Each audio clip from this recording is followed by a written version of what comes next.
Thousands of refugee children are currently unable to attend school in Jordan. Human Rights Watch has released a report detailing the main reasons why.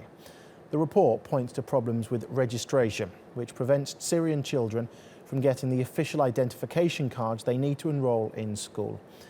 Syrians fleeing the war often leave important documents, such as school certificates, behind, making it impossible to prove they've completed a previous school year. And although Jordanian public schools are free to Syrian refugees, 90% of them live below the poverty line. That means that other costs, such as transport, can sometimes stop families from sending their children to school. Still, the number of Syrian refugee school children in Jordan's public school system has increased, with the percentage going up from 12% in 2012 to 64% in 2016. Well, Ben Hewitt is the campaigns director for Theirworld. That's a charity that sponsors the A World at School campaign to educate at-risk children. He joins us now live from London. Thank you very much for your time. Ben, I just want to start by asking you, what problems can occur when the vast number of a generation miss out on schooling like we're potentially seeing right now?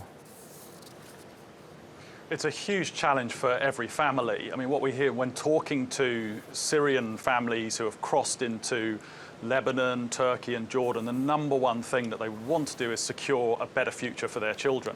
And so they're looking at how to get their children into school. And if they're not in school, they're at risk of being into child labour, potentially early marriage, vulnerable to exploitation or extremist groups. So there's a whole challenge of a generation of Syrian children who have been forced to flee, not getting the education and the hope that they need. And this is what we hear from families across the region. This is the number one crucial urgent issue, is that despite the conflict that's happening, for those who have fled, they want to get their children into school. They want them to have a better future.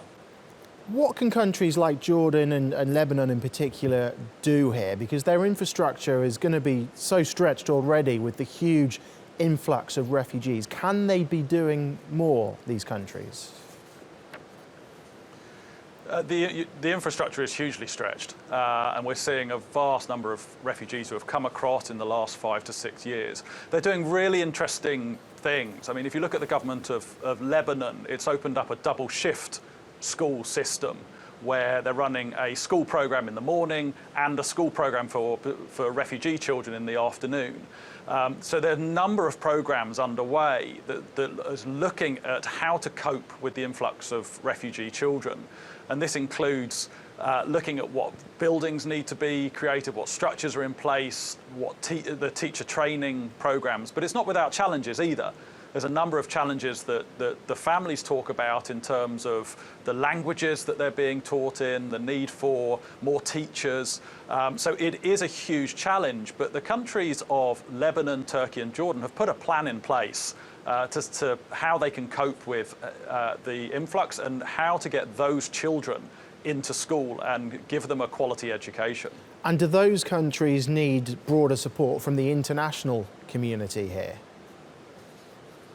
The international community met in London 6 months ago, almost to the day, and made a promise that they would get every Syrian refugee child into school in those countries in this school year. Now, we've done a report at Theirworld that's looked at this promise, and there's a funding gap of about $1 billion. So there's a huge lack of spending, and this is urgent. We're only about 4 weeks away from the start of the school term, and you have around 1 million children not knowing if they're going to school or not. So plans are there. The programme is there to bring these children into school, but there's a huge lack of funding and commitment. And what we're saying is, you promised. You stood in London, you made a promise that every refugee child will be in school, and we need to see that promise fulfilled, and it's a promise to those children. OK, Ben Hewitt, thank you very much for your time.